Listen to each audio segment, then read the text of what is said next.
మంగళగిరి. మంగళగిరి అంటే మంగళకరమైన కొండ. ఈ ప్రదేశం భారతదేశంలోని 8 ముఖ్యమైన మహాక్షేత్రాలలో ఒకటి. విష్ణువు ప్రత్యక్షమైన 8 ప్రదేశాలు: 1 శ్రీరంగం, 2 శ్రీముష్ణం, 3 నైమిషం, 4 పుష్కరం, 5 సాలగమాద్రి, 6 తోటాద్రి, 7 నారాయణాశ్రమం, 8 వెంకటాద్రి. తోటాద్రి ప్రస్తుత మంగళగిరి. ఈ కొండపై లక్ష్మీదేవి తపస్సు చేసింది. అందుకే దీనికి మంచి కొండ పేరు వచ్చింది. మంగళగిరిలో 3 నరసింహస్వామి ఆలయాలు ఉన్నాయి. ఒకటి కొండపై పానకాల నరసింహస్వామి, మరొకటి ఆలయ పాదాల వద్ద లక్ష్మీ నరసింహస్వామి, మూడవది కొండపైన గండాల నరసింహస్వామి. కొండ ఆకారం ఏనుగులా కనిపిస్తుంది.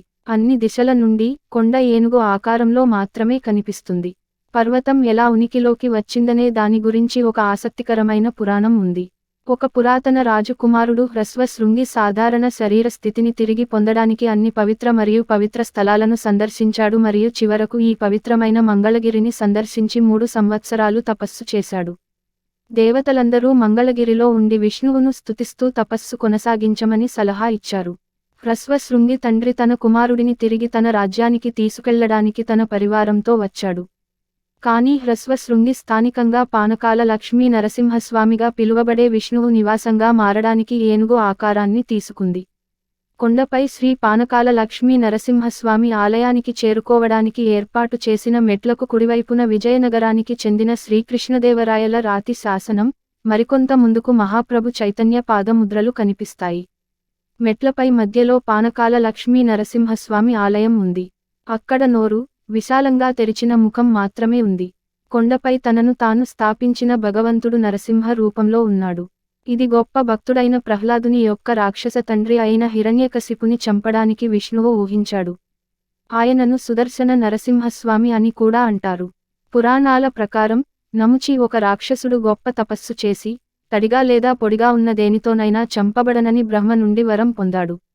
అతను ఇంద్రుని మరియు దేవతలను వేధించడం ప్రారంభించాడు. విష్ణువు ప్రోత్సాహంతో మరియు మద్దతుతో ఇంద్రుడు రాక్షస నముచి యొక్క సైన్యాన్ని నాశనం చేయడం ప్రారంభించాడు. అతను తన స్థూల ఆకారాన్ని విడిచిపెట్టి సూక్ష్మాకారంలో ఒక గుహలో చేరాడు. ఇంద్రుడు సుదర్శన చక్రం సముద్రపు నురుగులో ముంచి గుహలోకి పంపాడు. శ్రీమహావిష్ణువు సుదర్శన చక్రం మధ్యలో ప్రత్యక్షమై రాక్షసుని ప్రాణవాయువు తన ఉచ్ఛ్వాస అగ్నితో నాశనం చేశాడు. అందువలన అతనికి సుదర్శన నరసింహ అని పేరు వచ్చింది. రాక్షసుని శరీరం నుండి ప్రవహించిన రక్తం కొండ దిగువన ఒక కొలనుగా ఏర్పడినట్లు అనిపించింది. దేవతలు స్వయంగా భగవంతుని కోపాన్ని తట్టుకోలేక శాంతించమని వేడుకున్నారు. భగవంతుడు అమృతం తీసుకుని చల్లార్చారు. అది కృతయుగంలో, త్రేతాయుగంలో నెయ్యితోనూ, ద్వాపరయుగంలో పాలతోనూ, కలియుగంలో పానకం అంటే బెల్లం నీరుతోనూ తృప్తి చెందుతాడని భగవంతుడు చెప్పాడు. అందుకే భగవంతుడిని కలియుగంలో పానకాల లక్ష్మీ నరసింహస్వామిగా పిలుస్తారు. త్రేతాయుగంలో కథ. త్రేతాయుగం 4 యుగాలలో రెండవది. ప్రపంచంలోని వారి పుణ్యాల ఫలితంగా స్వర్గాన్ని అనుభవించిన వ్యక్తులు ఈ లోకానికి తిరిగి రావడానికి చాలా సంతోషంగా ఉంటారు. వారు రాబోయే విధి నుండి తమను రక్షించమని స్వర్గానికి అధిపతి అయిన ఇంద్రుడిని ప్రార్థించారు. మళ్లీ స్వర్గాన్ని పొందేందుకు మంగళగిరిలో భూలోకంలో గడపాలని ఇంద్రుడు వారికి సలహా ఇచ్చాడు. కృతయుగం 4 యుగాలలో మొదటిది. పాపులు తక్కువగా ఉన్నప్పుడు నరక ప్రభువు యమధర్మరాజు మంగళగిరిలో తపస్సు చేసి వారి పాపాలను పోగొట్టుకోమని సలహా ఇచ్చాడు.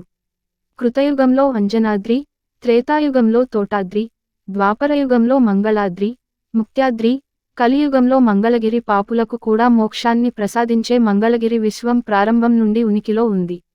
కృతయుగంలో వైకానస మహర్షి స్వామిని ఆరాధించారు. అతని విగ్రహం నేటికీ ఆలయంలో పూజించబడుతోంది.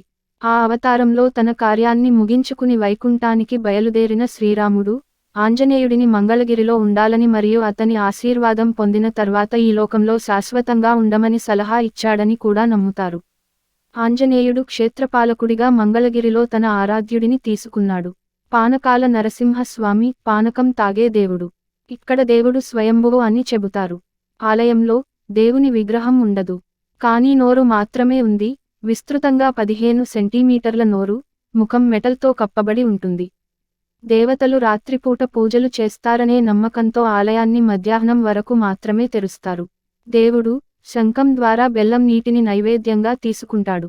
బెల్లం నీరు వాస్తవానికి భగవంతుని నోటిలో పోస్తారు. భగవంతుడు దానిని త్రాగుతున్నట్లుగా ఒక గుటక శబ్దం స్పష్టంగా వినబడుతుంది.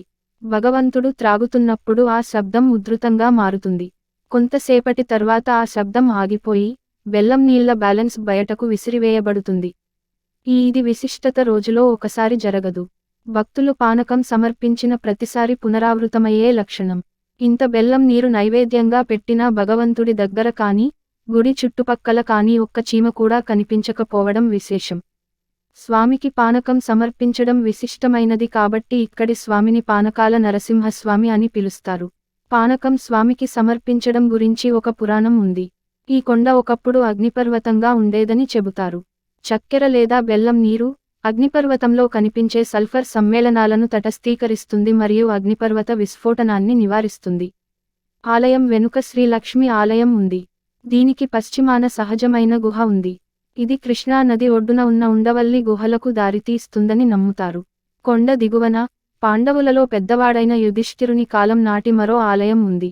యుధిష్ఠిరుడు ఈ ఆలయ ప్రధాన ప్రతిమ స్థాపకుడు అని చెబుతారు. ఇక్కడి దేవతను శ్రీలక్ష్మీ నరసింహస్వామి అని పిలుస్తారు. విజయవాడలోనే మంగళగిరికి 8 మైళ్ల దూరంలో ఇంద్రకీలాద్రి అనే కొండ ఉంది. ఇందులో అర్జునుడు శివుడి నుండి పాశుపత ఆయుధాన్ని పొందడం కోసం తపస్సు చేసినట్లు చెబుతారు. సుమారు 200 సంవత్సరాల క్రితం అమరావతి రాజధానిగా పరిపాలించిన రాజా వాసిరెడ్డి వెంకటాద్రి నాయుడు లక్ష్మీ నరసింహస్వామి తూర్పు ద్వారంపై అద్భుతమైన గోపురం నిర్మించారు. ఇది దక్షిణ భారతదేశంలోని ఎత్తైన గోపురాలలో ఒకటి. ఇది 153 అడుగులు ఎత్తు మరియు 49 అడుగుల వెడల్పుతో 11 అంతస్తులు మరియు ద్వారాలు తూర్పు మరియు పడమర వైపు ఉన్నాయి. నరసింహ రూపంలో ఉన్న భగవంతుని చిత్రం మరియు అతని ఎడమ వైపున ఉన్న లక్ష్మీదేవి చిత్రం రాతితో ఉంటుంది. 108 శాలిగ్రామాలతో స్వామివారి హారానికి ఇక్కడ విశేష ప్రాముఖ్యత ఉంది. దక్షిణావృత శంఖం శ్రీకృష్ణుడు ఉపయోగించే ఒక ప్రత్యేక శంఖం మరియు తంజావూరు మహారాజా సర్ఫోజీ చేత సమర్పించబడినది. గండాలయం కొండపైన దేవుడికి కొలువు లేదు. దీపం పెట్టే సౌకర్యం మాత్రమే ఉంది. ఎవరికైనా కష్టాలు వస్తే అక్కడికి వెళ్లి ఆవు నెయ్యితో దీపం వెలిగించి కష్టాలను పోగొట్టుకుంటారు. ఆ దీపం చాలా గ్రామాల నుండి కనిపిస్తుంది. మంగళగిరి కొండపై ఉన్న క్షీరవృక్షం ఉంది. క్షీరవృక్షం అంటే పాల చెట్టు. స్త్రీని విశేషంగా ఆకర్షిస్తుంది. తీర్థయాత్రలను సందర్శించమని నారదుడు రాజు శశిబండికి సలహా ఇచ్చాడని పురాణం చెబుతుంది.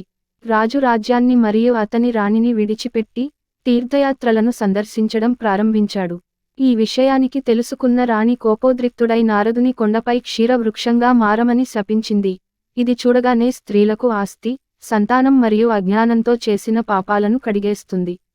పర్యవేక్షణ ఆమెను విడిచిపెట్టి తపస్సు చేయమని తన భర్తకు చెడు సలహా ఇచ్చినందుకు నారదుడు దీనిని శాపంగా కాకుండా ఒక వరంగా తీసుకున్నాడు. ఇది మానవాళికి సేవ అని అర్థం. రాణికి తన భర్త మరియు 1000 మంది పిల్లలతో సంతోషకరమైన జీవితాన్ని అనుగ్రహించింది.